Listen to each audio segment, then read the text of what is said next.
Hello and welcome to BSE News. My name is Arsyad Abdillah and I will accompany you for the next 10 minutes with news and stories from all over Indonesia.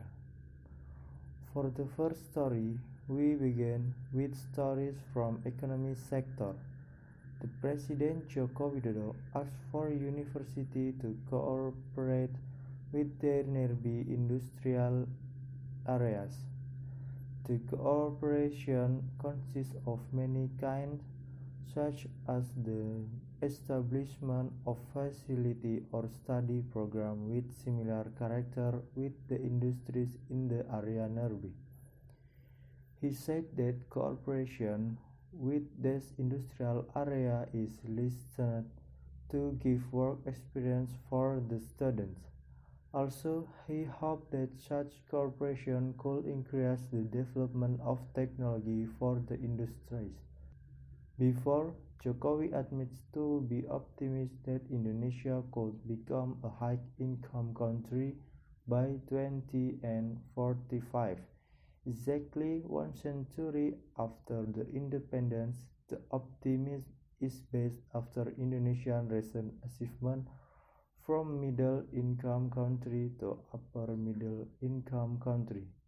This status was given by the World Bank and valid since 1 July 2020. The next story is about politics. As the DPR suggests to increase the allocation for defense equipment maintenance, after an army helicopter crashed at Kendal, Central Java. Vice Chairman of the First Committee of DPR Abdul Haris Al-Masyahri asked Commander of the National Army Marshal Hadi Cahyanto to increase the budget for maintaining the main defense equipment. He requests his after the incident in Kendal, Central Java, in which an army M117 crashed and killed 4 personnel last Saturday. He demanded Hadi to ensure that such incidents won't happen again in the future. Haris said that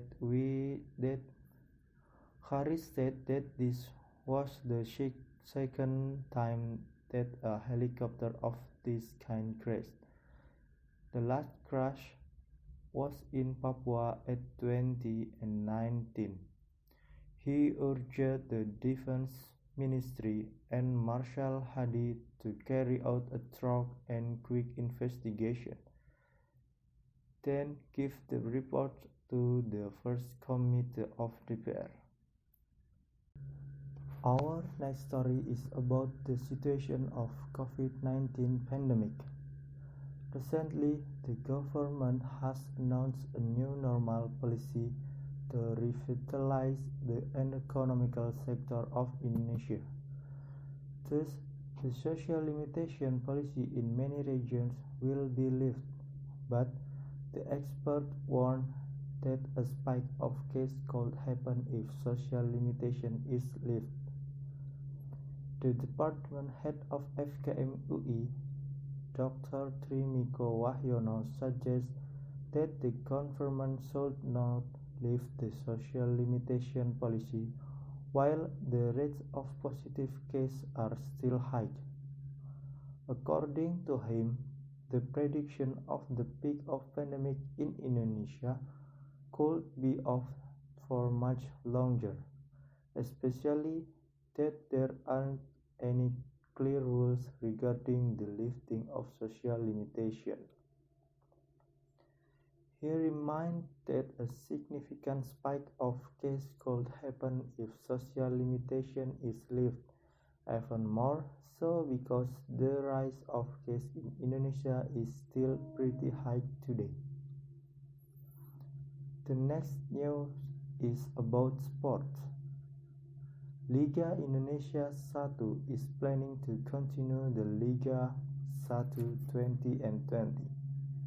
PT Liga Indonesia Baru is planning a couple of scenarios before restarting the Shopee Liga 1 2020. For now, the company that was recently led by Ahmad Hadian Lukita is still waiting for order from PSSI. The director of operational of PT LIB, Sujarno, said that one of the scenarios that they prepared is that the league will begin at October 2020, but it still needs some preparations regarding the health protocol that must be applied. Sujarno also said that they plan to center all the competing teams in Yogyakarta. The location is chosen to accommodate teams for Sumatra, Bali, Kalimantan, Sulawesi, and Papua. Next news from travel sector. As Prambanan Temple in Magelang, Central Java is reportedly will reopen in 1 July, but the visitors from outside the region is required to bring their own health certificate from the region where they came from. Besides health certificate, the manager also required the visitors to wear masks, having temperature check, and apply physical distancing, install wash basin every 100 meters, and provide health protocol board of information. After having their temperature checked, the visitors will be given stickers to mark their temperatures. The stickers consist of 3 colors. For those below 37 degrees Celsius are given green sticker and are allowed to enter the temple, and for those with 37 to 38 degrees are given yellow sticker and are allowed to enter the temple, and those above 38 degrees Celsius are given red sticker and are prohibited from entering the temple. Next news still from travel sector. Dunia Fantasi Dufan located in the Taman Impian Jaya Ancol area, North Jakarta has resumed operation since Saturday. The tourist spot was briefly closed for about 3 months because of the COVID-19 pandemic. Even though it has been opened, not all Dufan rides can be entered by visitors like before the pandemic. The reason is Ancol and Dufan limit only 18 rides that operate in the first stage of opening.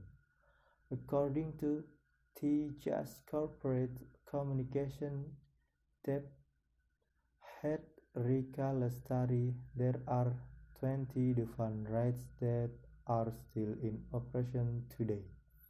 The following is the interview.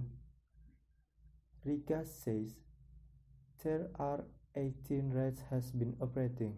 The list can also be seen on the information boards in the Dufan area.